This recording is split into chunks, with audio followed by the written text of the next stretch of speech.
There's a very unusual situation that occurs in the Bible, in the first book of the Bible. It just sort of crops up and then the story moves along. It's about a guy named Abram. Abram is a fellow that the Lord encountered, God himself encountered this guy. He's a very, very well-off businessman in a major cosmopolitan city at the time, Ur. Ur was a walled city, well fortified, very prosperous. And we don't know exactly how it occurred, but God encountered him one day, and Abram responded to him. As a result, the Lord directed him to leave the security of the city and move to an area he had never been to and live the rest of his life in tents. In an era of marauders, that was a challenge, but he did it. He continued to grow in prosperity and wealth. And as the story picks up here, he's been living in a very fertile valley. His nephew, who had gone with him, has decided to live in the city of Sodom. Sodom and Gomorrah, of course, right now are words for real corruption. They were very corrupt places. But Lot lived there. Lot was a good guy. And at one point, neighboring kings, there were sort of city-states around the region. A city would have a king, and they would have so much territory around the city. Several kings got together and decided to just rob everybody. So they assaulted different parts of the region and took captives for slaves and took everything people had. They assaulted Sodom and Gomorrah and defeated those kings and just took everything.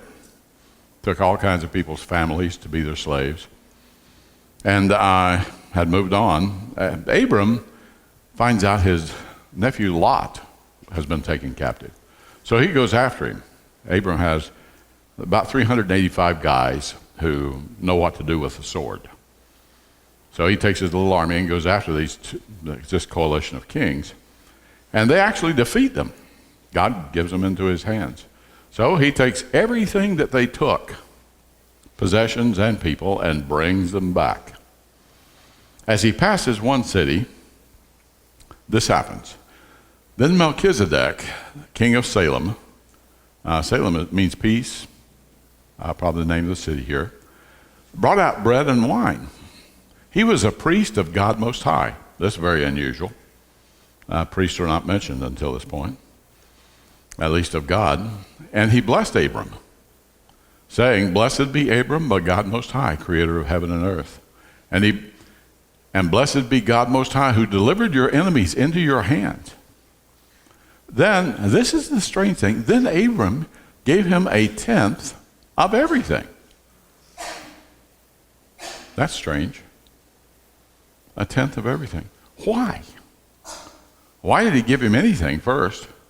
And then, why a tenth? Why not 5% or 15% or 20% or 3%? Why a tenth? And then Abram moves on. He gives back to the kings of Sodom and Gomorrah all the possessions and people are taken from them. And he does not give a tenth out of their stuff. He gives that all back to them, but it's out of all that he gained. Time goes on. 200 years pass. And one of Abram's grandsons, named Jacob, is on the run. Jacob he's a twin, fraternal twins.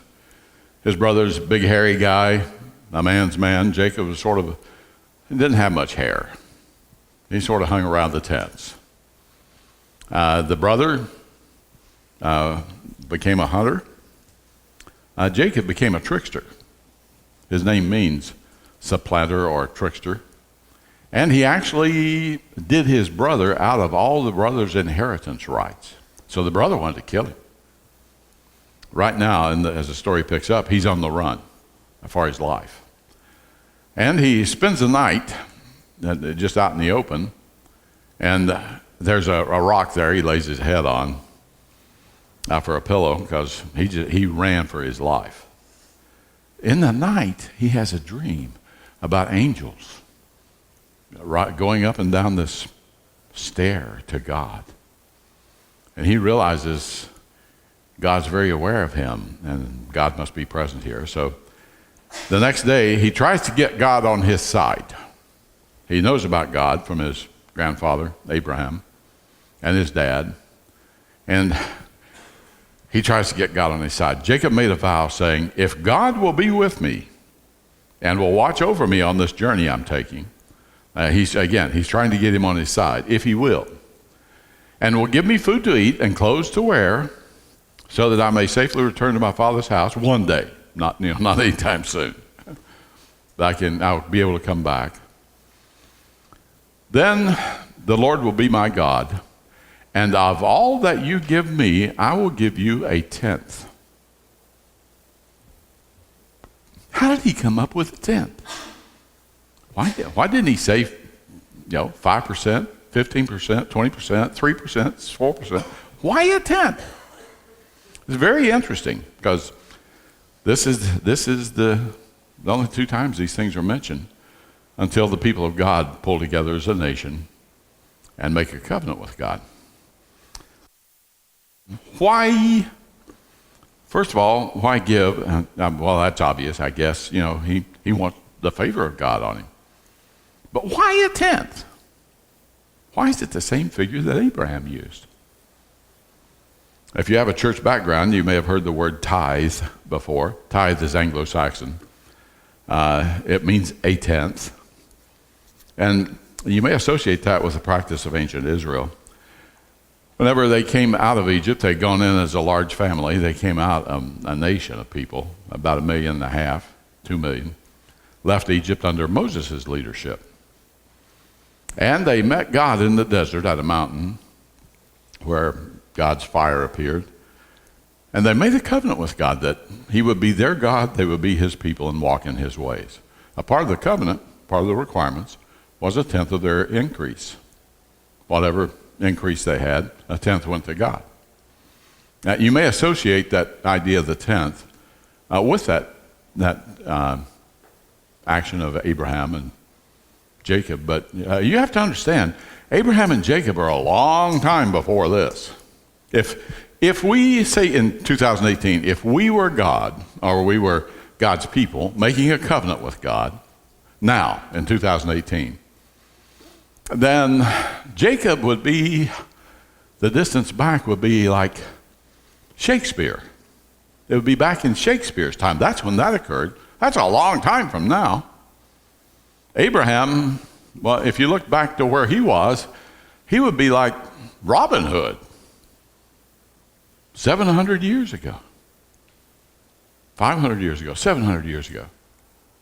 This is just very strange. Why did these guys do a tenth? Israel does a tenth because God speaks, but there's no necessary requirement for a tenth. Why? Well, it turns out that the practice in the ancient cultures was tenthing. This was widespread practice, strangely enough. I want to show you some slides. These are from a book that summarizes a lot of scholarly research into ancient cultures. So let me give you a view of this. This is, you may not know this. Throughout the ancient pagan world, the right of the power to a portion of all property was universally recognized. Centuries before the time of Moses, when that covenant was made, and indeed centuries before even Abraham. Clay tablets of Assyria, one of the ancient empires, and Egypt, dating as far back as 3,800 BC, as well as fragments of Chinese tradition and the lore of India and other lands, furnish conclusive evidence of this fact. That is, the evidence of the fact that everybody thought that the power got a slice of what I had. Very interesting. In Egypt, the portion given to the gods was a tenth of the whole. That statement said 3,800 BC, the records say this, show this. Abraham lived about 22,000 BC, roughly. So this is almost 2,000 years before Abraham. Among the ancient Egyptians, tithe giving, tenth giving, was a recognized duty. Claims of the gods had to be satisfied before the claims of men. Very interesting. The Ezra, or tithe, was a Babylonian institution as well. Ancient Babylon, modern-day Iraq. Paid to the temples on the produce of the land. The cuneiform inscriptions of Babylonia, cuneiform is a kind of writing they did, contain frequent references to this, to the tithe. The great temples were largely supported by the Esra, or the tithe, which was levied on prince and peasant alike. Tiglath-Pileser. These are several names. If you're familiar with the Old Testament, you may recognize them. If you're not familiar with it, they're hard to pronounce. Tiglath-Pileser. He was an Assyrian emperor. They basically destroyed all kinds of nations. He became sovereign over them. Tough, mean guy. Tiglath-Pileser. Nebuchadnezzar. Nebuchadnezzar was over Babylonia, modern-day Iraq, and at one point was basically ruler of the known world. Now you read about him in the book of Daniel. Nebuchadnezzar, Nabonidus, another Babylonian king, Belshazzar, and Cyrus. Cyrus was a Persian who conquered Babylon, took over everything. Cyrus and other sovereigns, all of them annually offering a tithe of their increase, that their temples might be furnished and endowed, their priests supported, and their gods honored.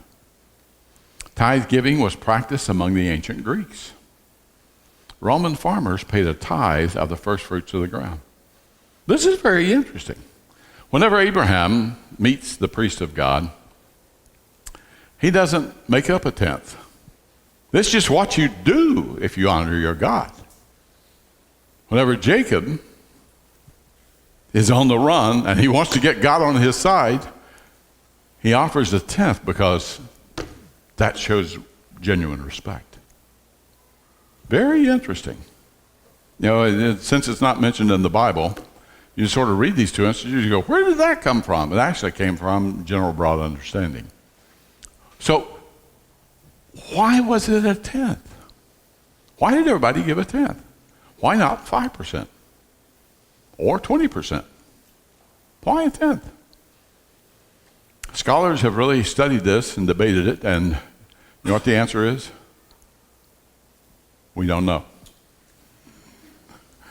So when I get to heaven, I'm going to go to the library and try to find out why. Or if I can get a conversation with God and just ask him directly. Why?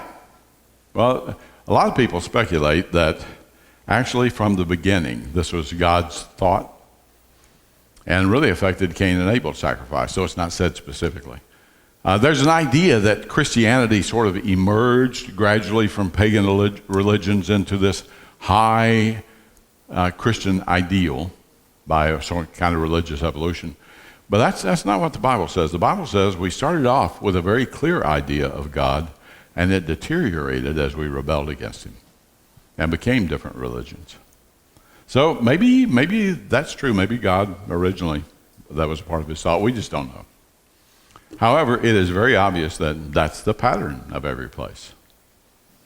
Very interesting. If you do have a Bible background, then you know about Israel giving a tithe to God.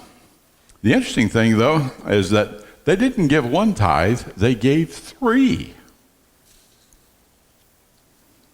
I grew up thinking that maybe they gave 1, but they actually did 3 tithes. The first one was a tithe to the Lord's service. It was a tenth of the increase of animals and produce from the fields every year was given to the temple and to support the priests. A second tithe was, they call it the festival tithe. It was a tenth. Another tenth was taken of all the produce. It's not the animals this time, but the produce. And it could be sold, and the money taken with the family to Jerusalem, where the temple was. And that money paid for the family trip to Jerusalem, a week's lodging there as they participated in festivals and offerings that were made. That happened, that trip to Jerusalem occurred 3 times a year. 2 times it was a week each, and then 1 time it was about 3 days. But that took care of that. The thought behind the tithe seems to be that God wanted all the people staying together on what was true and right and in their worship. And then the third tithe was every 3 years, another tithe was taken of the produce. And it was shared, in addition to the others, it was shared with the poor people around them. Widows and orphans, immigrants who didn't have much, and the local priests. So this was the 3rd year. This was more involved than you might think. This is sort of the background. We've talked the last few weeks about being God's entrepreneurs, and the question of why am I given my time and my abilities is answered by the fact that God wants you to entrepreneur for Him. He wants you to create family, or to create business, or to create jobs. He wants you to use your creativity and your mind, your energy, and participate with Him in creating good things for the future. And He has different roles for all of us to play. But He's very personally aware of you, and He's actually very invested in you. He wants you to team with Him. And He wants you to produce what's good for Him and to bring Him return. Things that He desires. Now, part of that is financial. But this is the why. So we've looked at a lot of different issues in this the last 3 weeks. Today, though, I'd like to try to answer a question for you that a lot of people ask. And that is, well, when it comes to money, how much does God want me to give? What does He want? And it's a sincere question. And whenever you get into the New Testament, it's hard to nail an exact answer. My own, out of my Bible study, I think that tithing is what the Bible teaches. However, there's not a specific guideline in the New Testament that says this. Instead, some big questions are really raised for you. And you answer the giving question by answering the questions. The New Testament indicates that your giving ought to be like this, proportional. If you make more money, you give more. You make less money, you give less. Like, if it were 10%, you made $600,000 this year, you give $60,000. If you made $60,000 this year, you'd give $6. If you made $30,000 this year, you'd give $3. But it's proportional. It's not like someone gives a big chunk, and so that's impressive to God, and someone doesn't give much, and God goes, pfft. No, He's looking for the heart, see. Proportional, it ought to be regular. In the New Testament times, the Jewish synagogues, they met for worship on Sabbath, and they pulled their money together then for the Lord. Paul talks about doing this. You can see the verse references on your handout. You can check these yourself. He says to do this on the Lord's Day. The church moved to Sunday as the day of worship because that's the day Christ came out of the tomb. So regular. It's to be given away. If it's still in your control, it's not given yet. In the Old Testament, on the Lord's tithe, the temple service tithe, there's actually a day whenever the owner of the household was to walk outside and say before God, nothing of what is holy to you remains in my house. It's all gone. I've given it. It's to be given away.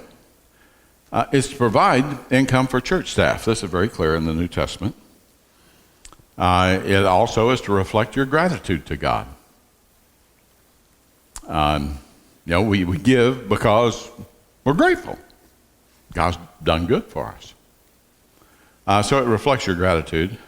And then it ought to reflect the greater privilege we have than the guys who didn't know about Christ. Until Christ died on the cross, people were really guessing about what the future would be about, because there were these figures promised by God who would come, and salvation was promised, but they trusted God in the present, but it was sort of a cloud out there in the future. We know what happened. We know who Messiah is. We know the presence of God in our lives. Having experienced a greater privilege than them, then our giving reflects that. But the key question is really, what do you want? What do you want? What do you want in honoring God? Proverbs 3, 9, and 10 in the Old Testament. So one of the key verses that talks about this arena of giving. It says, honor the Lord with your wealth. You honor him. And with the first fruits of your crops, he gets first slice. Then your barns will be filled overflowing, and your vats will brim over with new wine. It's an agricultural society. Prosperity is in terms of produce. So, your barns will be filled to overflowing, and there'll be plenty of crops. And new wine. The vats will be full of new wine. There's plenty to drink for the year. This comes as you honor God. And the reason it comes is because he's actually in control of this stuff. So you honor him. So, what do you want? How do you want to honor God? In your eyes, how great is he? Now, you do need to live. You do need to live on money.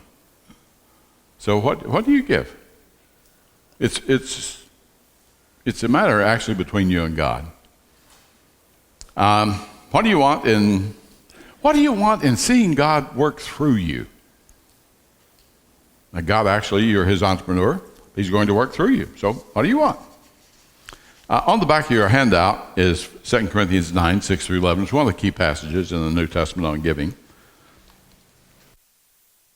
I'd like to read through it with you. Paul, the first century church planter who wrote a lot of the New Testament, he writes, remember this, whoever sows sparingly will also reap sparingly. Farmers know this. You sow a little bit of grain, you get a lot more. But not as much as if you'd sowed a whole lot of grain. If you sow a whole lot of grain, you get a whole lot of grain. Why? Because that's the nature of crops. You sow, it produces more. You sow a lot, you get a whole lot. You sow a little, well, you get some. So this is the way it works. Whoever sows sparingly will also reap sparingly. So what do you want to reap? Whoever sows generously will also reap generously. It's your choice. You make the choice. But this is the rule. This is how it goes. Each man should give what he's decided in his heart to give, not reluctantly or under compulsion. This is actually between you and God. This is a God thing. You go to God and you decide. You decide in your heart. You make all your decisions in your heart. That's sort of like the cockpit of your life, the real you down deep. You decide there and then you do it. Give what you decided. Not reluctantly or under compulsion, for God loves a cheerful giver. As you give, you want to give with a cheerful heart. If you've come to the point that you are giving at a level that you really are grudging about it,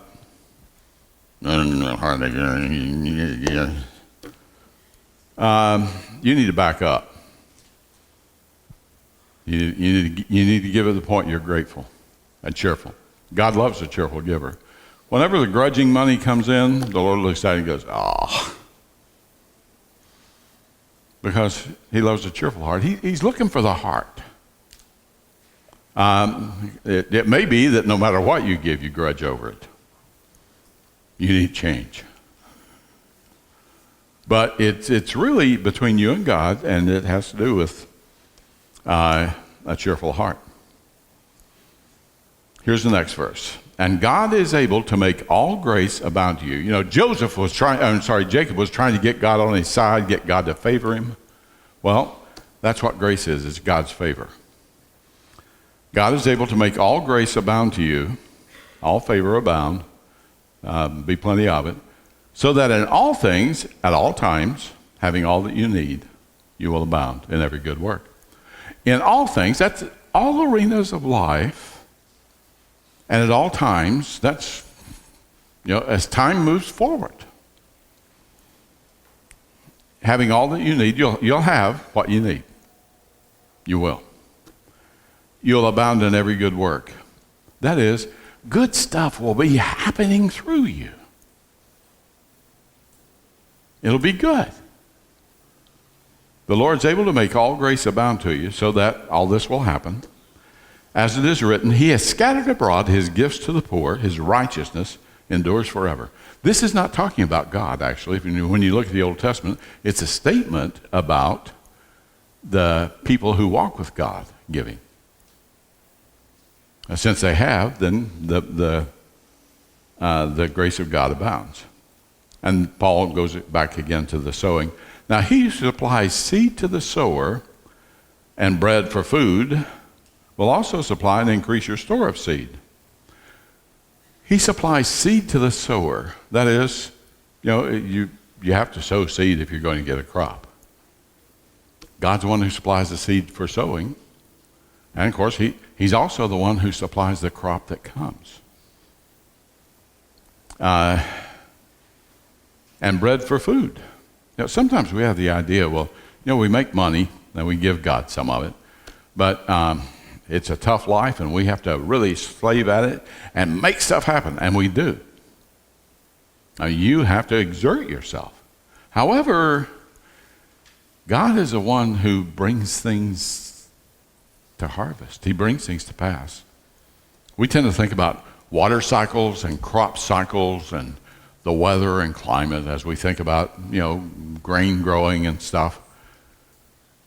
However, if a dust bowl happens, you can forget the rest of it. God is the one who controls these things.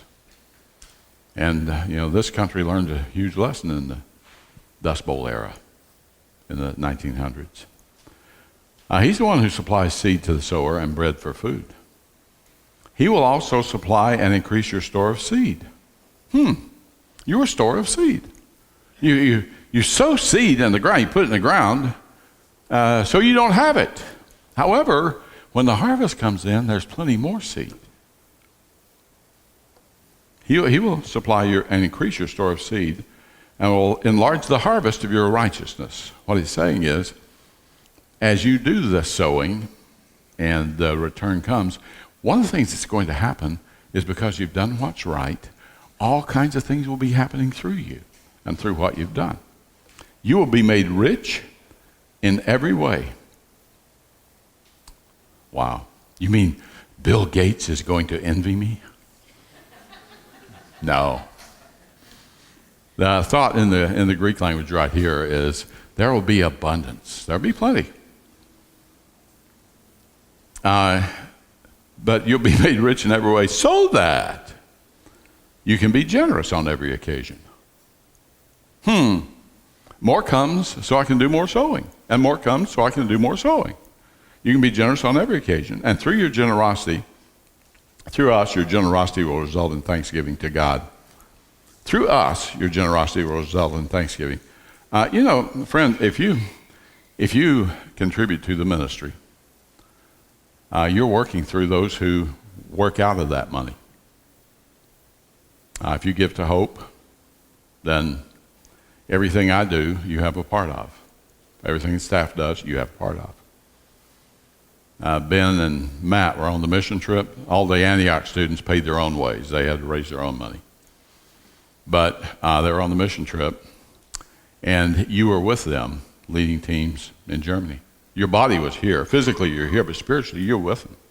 We tend to separate life, you see. We have life here, and we have our religious department that takes place on Sundays. And then we have we give money, and that sort of disappears. And but that's not the way it works in God's world. As you're participating in what others are doing. That's one of the ways the harvest grows for you. You'll be made rich in every way, and thanksgiving will abound to God. There's a guy I'd like to introduce you to. Some of you know about him, but most of us don't. His name's R.G. Letourneau. Letourneau University is in Longview, Christian school that he started. He was born in the late 1800s. He dropped out of school in 6th grade and loved welding, so he began to work as a welder. Had an inventive ability. He could invent stuff. He got into road building. He's a good road builder. he would invent equipment to move more dirt faster. And when he finished the project, he'd sell the equipment and then do another road project. 1927, a project went bad. And I've explained things in 2018 dollars for you and just let you see what's going on. 27, he ended up 1.5 million in debt, period. Debt. That's not a great way to go into the Great Depression.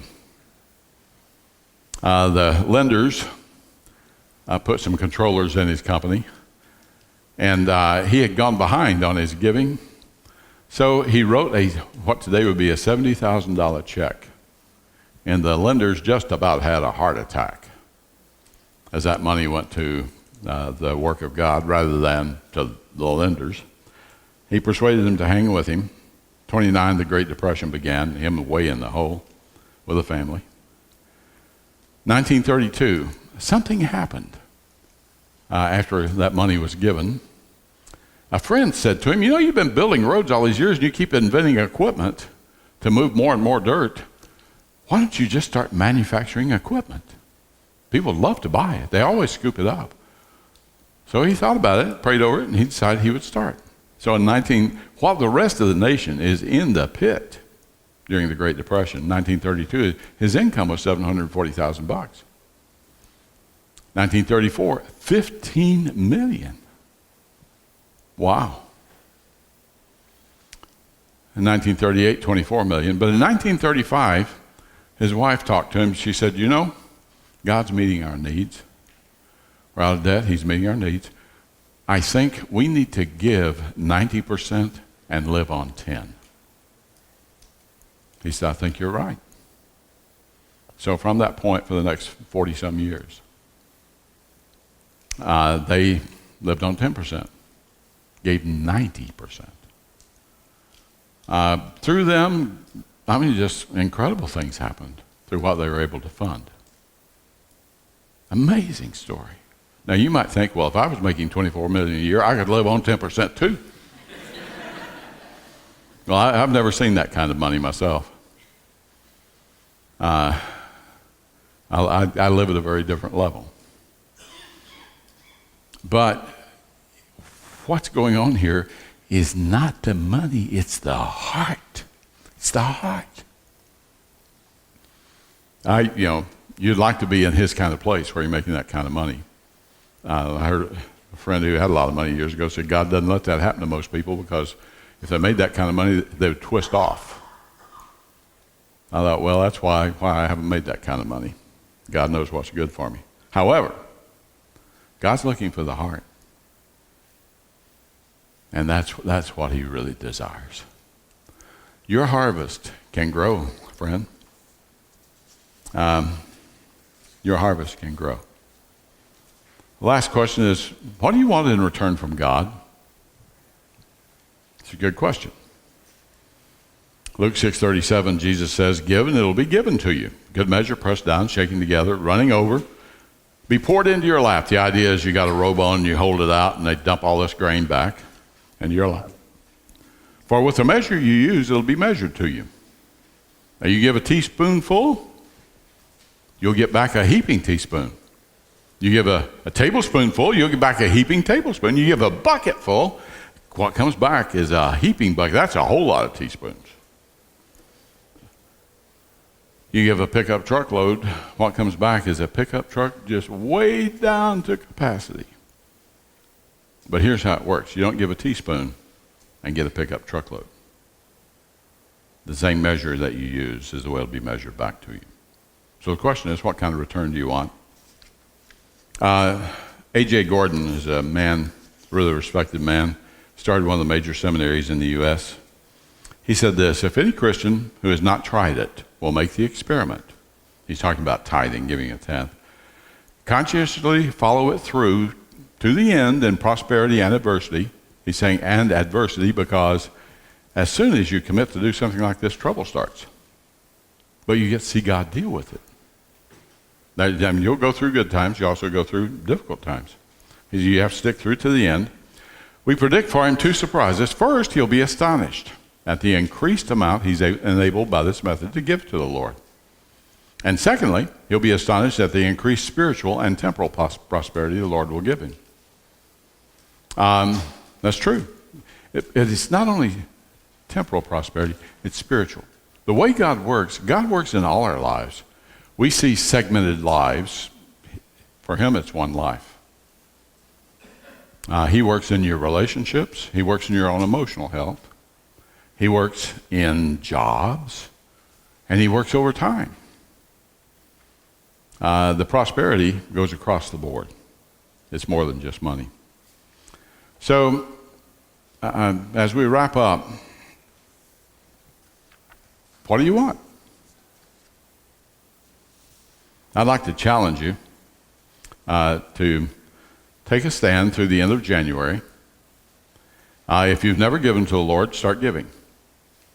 And just see what he does by the end of January. It takes time for him to act. He doesn't normally just do things suddenly.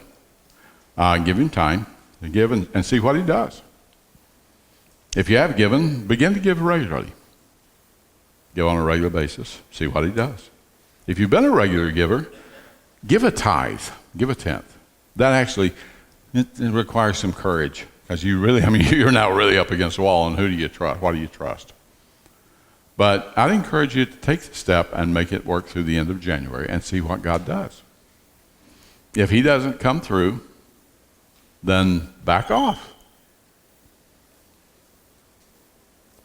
If you have been a tither, you may want to step it up a notch through the end of the time and see what God does. You may want to automate your giving. For me and my wife, we did that because we kept showing, even though I was a pastor, we kept showing up at church. We needed to give, and we left a checkbook at home. We didn't have a card swap at that time. So you may want to automate just to make sure it's regular. But what I'm saying to you is, move forward with God. He's the one who's given you all kinds of things. Move forward with him. You're his entrepreneur. Return benefit to him. See what the one who gives seed to the sower will do. And see what kind of harvest grows over time. It's a real challenge to go ahead and take a step forward in faith because it's a real world. It's whenever you begin to take those steps that you realize there's also a real God who does come through. So I'd like to encourage you to do that. I don't want you to make a commitment right now. I want you to go home and pray about it. Talk to God about this. See what God says. But I would encourage you, take the challenge. See what God will do by the end of January.